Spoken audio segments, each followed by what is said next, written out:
지난주에 추수감사 주일이었는데 초청 주일로 보냈습니다. 우리가 128명을 작정했는데 지난주에 오신 분들은 24분이 오셨고 지난주에 한 명이 또 등록을 했고 또 이번 주 말고 다음 주에 또 몇 분이 등록하신다고 하셨고 또 오늘 새롭게 이렇게 우리 성도님들은 또 이렇게 또 많이 안 보이는데 새로운 분들이 또 많이 오시고 제가 또 기도하고 있는 몇 분이 또 계셔서 큰 감동이고 은혜가 됩니다.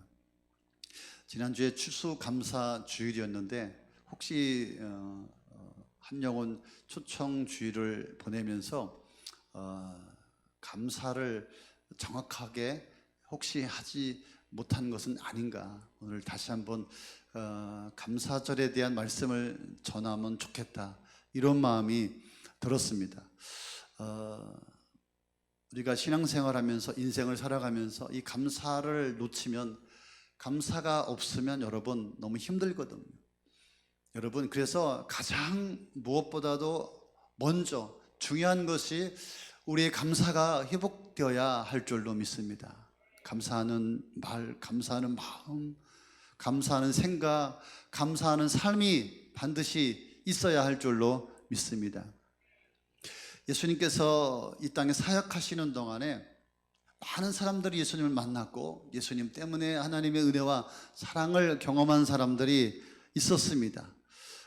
크고 작은 하나님의 은혜를 입었습니다. 자신의 문제라든지 또 가정의 문제라든지 육신의 질병이라든지 또 삶의 문제라든지 또 영적인 문제, 예수를 만나서 만나는 사람마다 치유받고 회복되고 예수님의 큰 은혜와 사랑을 입게 되었습니다. 자, 그렇다면 이렇게 예수님께 은혜를 입은 자들이 과연 예수님께 어떻게 보답을 했을까? 그들의 삶은 그 하나님의 은혜와 사랑을 입고서 어떻게 살았을까 궁금해집니다. 이런 말씀해 보니까 어떤 엄마가 자식이, 딸이 귀신 들려서, 흉악한 귀신에 들려서 참 고통 가운데 있죠. 그래서 이 어미가 예수님 앞에 찾아와서 제발 예수님, 우리 딸을 고쳐주십시오, 살려주십시오. 예수님께서 그 여인의 딸을 고쳐주시고 치유해 주셨습니다. 그렇다면 그 여인은, 그 어머니는 예수님 앞에 어떤 삶을 드렸고 무엇을 드렸을까? 여러분 아시죠? 38년 된 그런 중풍병자가, 그죠? 평생 누워있지 않았습니까? 그가 예수님을 만나고 그래서 치유받고 자유의 몸이 되어서 그 인생 하나님의 은혜가 주어지지 않았습니다. 그렇다면 이 중풍병자는 예수님을 위해서 또 어떤 삶을 살았을까 궁금한 것입니다. 그런데 성경에 보니까 그들의 반응, 그들의 감사가 없는 것을 발견하게 되었습니다. 오늘도 말씀해 보면 10명의 문둥병자가 예수님 때문에 치유받고 회복되고 깨끗함을 입었는데 돌아온 사람은 한 명밖에 없다 이 말이죠. 한 명밖에 없다 이 말이죠. 예수님 앞에 은혜 받고 돌아와 예수님 앞에 감사한 자는 이 복음서에는 유일하게 이 사마리아 한 명뿐인 것이죠. 왜 이렇게 주님 앞에 감사한 사람들이 적었을까? 감사하는 사람이 없었기 때문에 그렇지 않겠습니까? 자, 우리가 잘 알고 있는 본문이죠. 왜 이렇게 10명 중에 9명은 예수님께 돌아와 감사하지 않았을까? 여러분, 나병에서 치유를 받았다는 것은 엄청난 일이 아니겠습니까? 가정에서 격리되고 사회에서 격리되고 영적으로 버림받아 하나님 앞에 벌받아서 예배할 수 없는 그런 분리된, 격리된 비참한 인생을 살고 있던 그들이 하루아침에 예수 만나 그 정말 암덩어리가 쑥 빠진 것처럼 깨끗해지고 새로워지고 새살이 돋고 치유되고 회복된 것은 얼마나 큰 하나님의 은혜였겠습니까? 그런데 그들이 돌아오지 않는 것이죠. 예수님 감사합니다, 예수님 고맙습니다, 마땅히 그렇게 해야 되지 않겠습니까? 여러분, 이들은 가만히 보면은 예수님을 만나면 내가 고침받을 수 있다, 내가 치유받을 수 있다, 믿음이 있었어요. 그래서 그들은 예수님께서 지나가실 때 소리를 지르면서 예수여 우리를 불쌍히 여겨 주소서라고 부르짖죠. 그들에게 믿음이 있었다 이 말이죠. 그리고 그들은 예수님께서 그곳을 지나가기를 믿음으로 준비하고 기다리고 있었어요. 특별히 여러분 10명이 모였다는 것은 뭔가 그들이 단합된 것 같아요. 꼭 치유받자 우리가 함께 모여서 결단하고 준비하였던, 합심했던 그런 모습. 그래서 결국은 예수님께서 치유하시죠. 제사장에게 가서 너의 몸을 보여라. 그들이 가는 길에 자신의 몸이 치유되고 깨끗하게 회복된 것을 경험하게 되었어요. 말할 수 없는 큰 은혜를 입게 된 것이죠. 그런데 어째서 그 9명은 돌아오지 않았을까? 반면에 여러분, 이 사마리아 사람 한 명만 돌아왔다 이 말이죠. 이 사마리아 사람은 어떤 사람입니까? 사람 취급을 받지 못한 사람, 인간 취급을 받지 못했던 사람이요. 사마리아 사람 개처럼 여기는, 아무도 알아주지 않아. 그 사람이 오든지 가든지 아무도 신경 안 쓰는 그런 사람이었는데, 이 사마리아 한 사람만 예수님께 돌아와 감사했다 이 말이죠. 예수님께 다른 사람은 오지 않았다. 왜 안 왔을까? 왜 안 왔을까? 여러분이 이 사마리아 사람이었다면 어땠을 것 같습니까? 내가 그런 불치의 병에 걸려 있고, 내가 그런 암병 가운데 걸려 있었던 진짜 비참한, 진짜 초라한 기가 막힌 인생이었는데 주님께서 나를 고쳐주셨다면 여러분 어떻게 하셨을 것 같습니까? 전 이 말씀을 묵상하면서 이 나병 환자, 여러분 그렇습니다. 우리 나병 환자보다도 더 지독한 질병을 안고 있었던 인생이 아닙니까? 죽음의 문제, 죄의 문제. 여러분, 이 나병과 같은 썩고 문드러지는 냄새나는 그런 죄악된 인생이 아니었습니까? 그런 우리를 우리 주님께서 치유하시고 고치시고 나음을 있게 해주시고 하나님의 자녀 삼아 주셨는 줄로 믿습니다. 그런데 예수님은 섭섭한 거예요. 아합이 어디 갔느냐? 어디 있느냐? 예수님이 아주 마음이 섭섭했던 것 같아요. 여러분, 이 9명의 모습을 보면서 우리는 어떻게 받아들여야 할까? 왜 이들은 돌아오지 않았고 오직 이방 사람, 사마리아 사람만 예수님께로 돌아왔을까? 예수님께서 그렇게 말씀하십니다. 이방인 외에는 하나님께 영광을 돌리러 돌아온 자가 없느냐? 단식하시죠. 주님의 음성 가운데 이들이 돌아오지 않은 이유를 찾아볼 수가 있어요. 18절에 보니까 이 이방인 외에는, 결국 돌아오지 않은 사람은 누구였어요? 유대인들이었어요. 유대인들이었어요. 이 유대인 9명이 왜 예수님께로 돌아오지 않았을까? 그들은 예수님께 받은 은혜가 당연하다고 생각한 거예요. 이 유대인들은 자신들이 하나님 앞에 선택받은 특별한 선민이다. 하나님이 이 정도는 나에게 당연히 해주셔야 된다. 이 정도 이 기적은 내가 누릴 수 있다. 당연하다고 여겼기 때문에 그들은 감사하지 않았습니다. 예수님께서 그들 곁을 지나가시게 된 것도 하나님의 계획이고 하나님의 뜻이고 준비된 것이고, 그러니 주님께서 나에게 이 정도 해주셔야 되는 것은 마땅한 것이다, 당연한 것이다 라고 생각을 하고 있었기 때문에 그들은 예수님께로 돌아오지 않았던 것입니다. 여러분들 어떻게 생각합니까? 이 하나님을 살아가면서 내가 누리고 있는 것이 당연하다고 생각합니까? 내가 지금 붙잡고 쥐고 있는 이 모든 것들이 당연하다고 생각하십니까? 내가 지금 살아서 숨쉬고 내가 먹고 마시고 내가 살아가는 이 모든 것들이 당연하다고 생각을 하십니까? 그렇다면 감사할 수가 없을 것입니다. 그런데 이 사마리아 사람, 이 사람은 주님께 돌아왔죠. 왜 돌아왔습니까? 지금 자기는 은혜 받을 만한 자격이 없는 인생이에요. 이런 은혜를 누릴 만한 그런 존재가 아니에요. 그런데 예수라고 하는 분이 이런 놀라운, 내가 감당할 수 없는 은혜를 주셨기 때문에 돌아오지 아니할 수가 없고 주님 앞에 나와서 감사하다고 하나님 앞에 영광을 돌리며 주님 발 앞에 엎드려 감사를 고백하고 있는 것입니다. 여러분, 사마리아 사람은 감사가 당연하다고 생각하고 유대인들은 감사하지 않은 것이 당연하다고 여겼다 이 말이죠. 다시 말한다면 세상 사람도 감사하고 주님 앞에 돌아와 감사를 고백하는데 믿음의 사람들이 감사하지 않고 돌아오지 않았다 이 말이죠. 여러분, 감사하는 것이 당연하다고 여기는 사람은 감사할 수밖에 없어요. 감사할 수밖에 없어요. 그러나 내가 누리고 내가 사는 이 모든 것들이 나의 힘으로, 내가 알아서 사랑한다 하고 생각하면 당연히 감사를 드릴 수가 없는 것입니다. 여러분, 주님 앞에 어떻게 나오셨습니까? 지난주 여러분 어떻게 추수 감사 예배를 드리셨습니까? 1년에 한 번밖에 없는 추수 감사주일, 그냥 대충 지나갔네. 특별히 내가 감사해야 될 이유가 있나? 그냥 내가 열심히 노력하고, 내가 열심히 애쓰고, 내가 열심히 수고하고, 내가 열심히 돈 벌고, 그냥 내가 열심히 운동해서 내가 건강하고, 내가 음식을 잘 챙겨 먹어서 식단 조절을 하고, 우리 가족들도 내가 보니까 지들이 알아서 다 잘 살아가고 있는 것 같아. 다 내가 한 것이지. 이렇게 생각하면은 절대로 감사할 수가 없는 것이죠. 자기가 누리는 이 모든 것들이 자기가 한 것이기 때문에 당연하다고 생각하고 있는 것입니다. 여러분, 감사할 수 없는 인생, 인간을 갉아먹는 세 가지의 종류의 벌이 있다고 합니다. 인간을 갉아먹는 세 가지 벌레는 하나는 교만이고, 하나는 나태이고, 세 번째는 사치라고 합니다. 교만과 나태와 사치, 우리 인간의 본질을 갉아먹는 세 가지 벌레라 그 말이죠. 여러분, 감사가 사라진 그 마음속에는 교만이 있고 나태가 있고 사치가 있는 것이 아닐까요? 그렇다면 감사를 하지 않는 게 그 사람에게는 당연할 것입니다.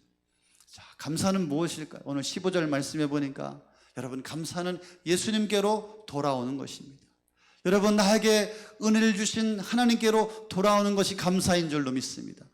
예수님 앞에 나의 삶의 방향을 돌리는 것이 감사인 줄로 믿습니다.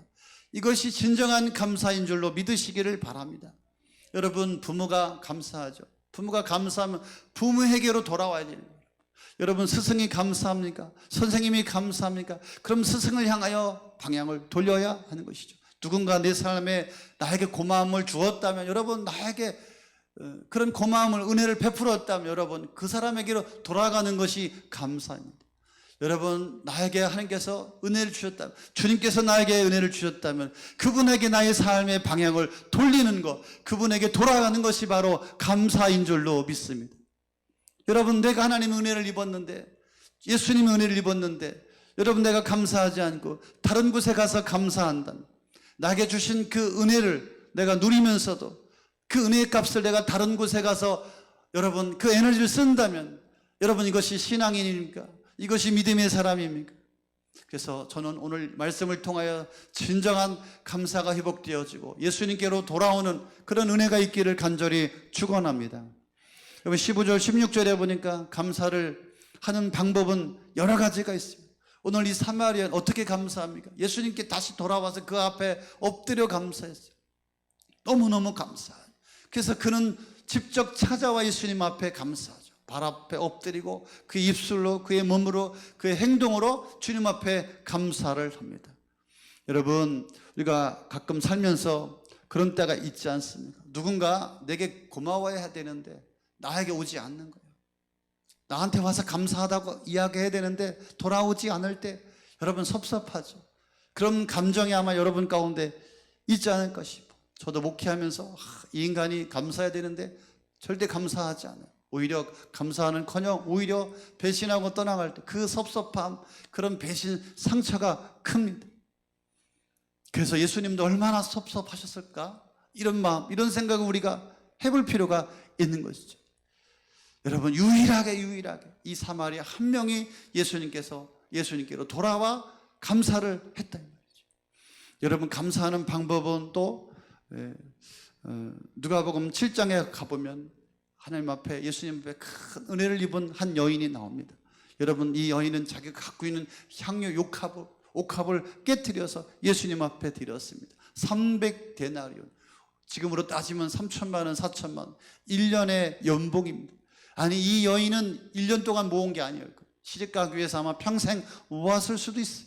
그것을 깨뜨려 예수님 발 앞에 붓죠. 사람들은 그렇게 말하죠. 왜 그 아까운 것을 낭비하고 허비하느냐? 왜 그랬을까요? 이 여인이 예수님께 받은 은혜가 너무 크고, 내가 갖고 있는 이 향유 옥합보다도 더 예수님의 은혜가 크기에 깨뜨릴 수가 있었던 것입니다. 아마 이 여인이 300데나리온이 아니라 1000데나리온, 아니 5000데나리온, 10,000데나리온이라고 하는 그런 향유 옥합이 있다 할지라도 아마 기꺼이 예수님 앞에 깨뜨려 부었을 것입니다. 왜 그렇습니까? 내가 가진 모든 것들이 예수님의 은혜보다 예수님의 은혜가 더 크기 때문에 그렇습니다. 그래서 감사의 가치는 물질로 비교할 수 없는 것 같습니다. 그런 생각이 듭니다. 여러분, 너무나 고마우면 누군가에게 뭔가를 주고 싶지 않습니까? 그죠? 감사하면 누군가에 뭘 주고 싶어요. 막 주고 싶어. 저도 막 드리고 싶어요. 근데 그냥 제 마음만 받으세요. 한 번은 돼.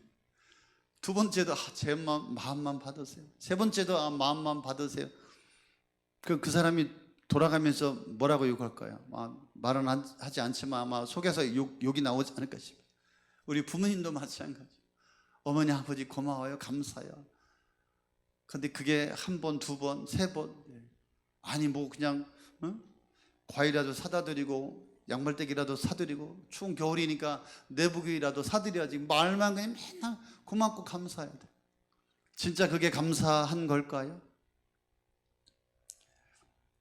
여러분, 누군가 아주 작은 것 하나를 가지고 자기 전부를 드릴 만큼 감사의 표현일 수가 있습니다. 주님, 이런 감사를 기뻐하시는 줄로 믿으시기를 바랍니다. 누가복음 8장에 보면 여러분, 귀신 들린 사람이 나와요. 귀신 들려가지고 미쳤어요. 그래서 사람들이 아무도 감당을 못해. 그래서 그 공동묘지에다 묶어놓은 거예요. 얼마나 힘이 센지. 지나가시다가 예수를 만났죠. 그 귀신 들린 그 인생을 보고 불쌍히 여기시고 그 귀신에서 노임을, 치유를 예수님께서 주시죠. 그러면서 예수님께서 말씀하시죠. 아무에게 가서 말하지 말아라. 근데 여러분, 이 귀신에서 노임을 받은 이 인생이 어떻게 합니까? 동네에 들어가서 떠들어댑니다. 예수가 나를 치유했다, 나를 고쳤다, 귀신에서 나를 자유케 해주셨다. 여러분, 입으로 떠들고 다니면서, 입으로 간증하면서 하나님을 찬양하고 영광을 돌리는 것이죠. 누가 시켜서 한 일도 아니고 감사는 당연하게 나타나게 되는 것입니다. 여러분, 감사는 여러분 그 행동에서 드러나게 되는 것입니다. 여러분, 그런 감사를 받으시는 줄로 믿습니다. 여러분, 찾아와서 물질로 또 입으로 얼마든지 하나님을 향하여서 감사를 드릴 수가 있는 것입니다. 19절에 보니까 여러분, 예수님께서 나병에서 치유받은 이 사마리아인 돌아왔을 때 뭐라고 말씀하십니까? 일어나서 가거라, 내 믿음이 너를 구원하였다. 여러분, 예수님께서 그의 믿음을 인정해 주셨어요. 여러분, 감사는 믿음의 증거예요. 여러분, 아무리 믿음이 있다고 소용없어요. 여러분, 감사로 여러분 증명해야 되는 거예요. 여러분, 이 사람의 믿음을 예수님께서 인정해 주셨어요. 그리고 뭐요? 내 영혼이 구원받았다 이 말이죠. 육신의 치유만 받은 것이 아니라 영혼의 구원, 진정한 복을 받는 인생이 되었다 이 말이죠. 정말 감사하는 자마다 이런 놀라운 은혜를 누리게 되는 줄로 믿습니다. 여러분, 감사하는 자에게 주신 하나님의 선물, 하나님의 특권, 하나님의 기적이 있는 줄로 믿으시기를 바랍니다. 여러분, 우린 지금 어떻습니까? 감사가 불편한 시대, 고마움을 표현하는 것이 힘들고 어려운 시대에 우리가 살고 있어요. 감사하는 것도 부담스럽고 감사를 받는 것도 부담스럽고 그런 시대에 우리가 살아가고 있습니다. 누군가가 나에게 고마움을 주었다면 감사해야 되는데, 그런데 그것을 당연하게 여기는 그런 시대에 우리가 살아가고 있습니다. 그럼 부모님에 대해서 감사하면 부모님을 잘 돌보고 섬기고 또 고마움을 표현해야 되지 않겠습니까? 자식들에게 내몰리는 그런 세상이 되었어요. 여러분, 선생님에게, 스승에게 감사하면 감사의 표시를 해야 되지 않겠습니까? 근데 요즘에는 선생님들이 설 자리가 없어요. TV를 보니까 막 아이들한테 선생님이 맞고 또 부모님들이 막 선생님을 찾아오고 선생님을 고발하고 선생님들이 그런 권위를 세울 수가 없는 시대가 되었어요. 여러분, 스승에게, 선생님에게 고맙다고 말해야 되지 않겠습니까? 저 학생 때는 제가 천안에서 다녔는데 선생님들한테 엄청 얻어맞고 부모님한테 가서 말하면은 우리 자식 더 때리라고 사람들이라고 그러지 않았습니까? 그리고 또 졸업한 후에도 몇 년 동안 선생님과 이렇게 만나고 그러지 않았습니까? 지금은 그런 게 없습니다. 여러분, 우리 주변에도 고마운 사람들이 있지 않습니까? 한 해 동안 살아면서 감사한 사람이 얼마나 많겠습니까? 감사를 표현할 수 있는 사람이 되어야 합니다. 근데 감사를 할 줄 모르는 거예요. 감사가 부담스러워요. 꼭 감사해야 되냐 이 말이요. 꼭 그걸 바라냐 이 말이요. 마땅히 당연한 거 아니냐 이 말이요. 아니거든요. 여러분, 너무 힘든 세대에 여러분 우리가 살고 있어요. 우리 다 어른들이지 않습니까? 여러분, 그러면 감사를 당연하게 여겨야 되는데, 감사를 당연하게 여기지 않는 이 세대를 보면 여러분 어떻습니까? 섭섭하지 않습니까? 씁쓸하지 않습니까? 여러분, 이게 주님의 마음이라고 하는 것을 여러분들이 헤아려 보시면 좋을 것 같습니다. 여러분, 하나님 앞에 감사할 수 있기를 바랍니다. 받은 은혜가 너무 많습니다. 주님을 향하여서 감사하지 못할 때, 감사를 돌려보내지 못할 때 주님도 씁쓸한 안타까운 마음을 가지신다는 생각을 한 번 정도는 하시면 좋겠습니다. 감사가 당연하다 생각하는 귀한 믿음의 사람들 되시기를 바랍니다. 여러분, 감사가 당연하게 여기는 사람은 그 인생 가운데 더 나은 복으로 나가게 됨을 믿으시기를 바랍니다. 여러분, 감사가 멈추고 감사가 메마른 인생 가운데는 더 이상 받을 복이 없다 이 말이죠. 당연하다는 말은 꼭 해야 된다는 당위성을 강조하는 말이 아니겠습니까? 그래서 감사는 꼭 해야 합니다. 감사가 이루어지는 감사의 고백이 있는 그 인생, 그죠? 현재와 또 내일, 미래에 하나님의 큰 은혜가 준비되어 있고 하나님의 축복이 예비되어 있음을 믿으시기를 바랍니다. 오늘 두 가지 한번 생각해보고 말씀을 마치겠습니다. 그렇다면 내가 받은 그 은혜가 무엇인지 한번 헤아려 보시면 어떨까 싶습니다. 내가 받은 은혜가 무엇인지 한 해 동안에, 목사님 나는 아직 받지 못했어요. 아직 해결되지 않았어요. 아직 문제가 있고 어려움이 있어요. 아직 내가 원하는 것이 다 이루어지지 않았어요. 뭘 감사하라고요? 어떻게 말해야 될지 모르겠어요. 난 감사할 게 없어요. 다시 한번 잠잠히 생각해 보시기 바랍니다. 나에게 안 주신 것도 있지만 나에게 주신 것도 너무 많음을 기억해 보시면 좋겠습니다. 우리 삶에 인생을 주셨고, 가정을 주셨고, 자녀를 주셨고, 믿음을 주셨고, 그죠? 이 땅을 살아갈 건강과 생명을 주셨는 줄로 믿습니다. 아직 내가 안 죽었어요. 살아있어요. 아직 기회가 있어요. 아직 좋은 날이 있어요. 우리에게 또 이렇게 좋은 교회 공동체를 주셨지 않습니까? 그래서 지나간 세월을 다 돌아보면 모든 것이 은혜요, 감사할 것밖에 없음을 여러분 깨달았으면 좋겠어요. 제가 이런 좋은 교회에서 어떻게 이렇게 목회하게 되었는지, 얼마나 큰 주님의 은혜인지 몰라요.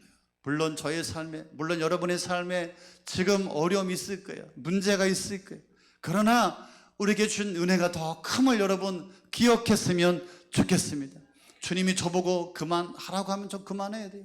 더 하라고 하면 더 해야 돼요. 마찬가지예요. 여러분, 여러분의 인생, 여러분의 사업, 여러분의 가정, 여러분의 생명, 여러분의 자녀, 여러분 지금 하고 있는 거 주님이 그만하라고 하면 그만해야 돼요. 우리가 평생 할 수 있는 게 아니라 이 말이죠. 여러분, 주님이 밥숟갈 놓으라고 하면 놔야 되는 거예요. 여러분, 주님의 주권이요, 주님의 뜻이요, 주님의 섭리가 있는 것입니다. 그래서 나에게 주어진 이 모든 것들은 하나님의 은혜이구나, 하나님의 축복이구나, 모든 것을 진심으로 감사해야 할 줄로 믿습니다. 여러분, 어떻게 감사하셨습니까? 지난주 또 지금 어떻게 감사하면서 여러분 인생을 살아가고 있습니까? 최선을 다해서 감사하고 또 감사의 예배를 드리고 계십니까? 감사하는 방법은 다양하죠. 마음만 가지고 있어는 안 됩니다. 조금만 마음이 있더라면 주님을 향해서 얼마든지 감사할 수가 있습니다. 저희 말씀을 준비하면서 그렇구나, 어떤 이유를 찾아서라도 감사해야 내가 살겠구나. 오늘 결론의 말씀에 억지로라도 감사해야 된다. 어쩌면 이 말이 잘 내 인생에 안 맞을지도 몰라요. 뭐 억지로 뭘 감사해. 그러나 여러분, 감사를 찾아내야 할 줄로 믿습니다. 감사를 반드시 찾아내야, 여러분, 감사하지 않는 인생은 위험한 거예요. 감사하지 않는 인생은 문제가 있는 거예요. 여러분, 감사하지 않는 인생은 더 이상 하나님의 은혜가 주어지지 않는 거예요. 여러분, 감사는 나의 삶의 방향을 하나님께로 돌리는 것임을 믿으시기를 바랍니다. 감사란 하나님께로 돌아가는 것임을 믿으시기를 바랍니다. 여러분 어떻게 주님 앞에 나올 때마다 감사의 제목을 가지고 나오십니까? 감사는 당연한 것입니다. 감사는 당연한 것입니다. 감사하는 마음, 감사하는 생각, 감사하는 인생, 감사하는 삶을 우리가 감사하는 믿음을 회복해야 될 줄로 믿습니다. 그래야 잘 될 줄로 믿습니다. 감사를 잃은 것은 불행한 거예요. 감사를 놓친 것은 안타까운 거예요. 여러분 감사는 우리의 삶을 또 다른 축복을 불러오는 통로가 됨을 믿으시기를 바랍니다. 추수감사 주일이 지났지만은 아니 오늘 우리가 이 감사를 회복하는 교회요 성도가 되었으면 좋겠습니다. 감사가 회복될 때 다시 하나님의 은혜가 눈물의 은혜가 다시 부어지게 되고 우리 교회가 살아나고 여러분의 인생이 살아나고 다시 하나님께서 귀한 것을 열어주는 축복의 시간표가 돌아오게 될 줄로 믿습니다.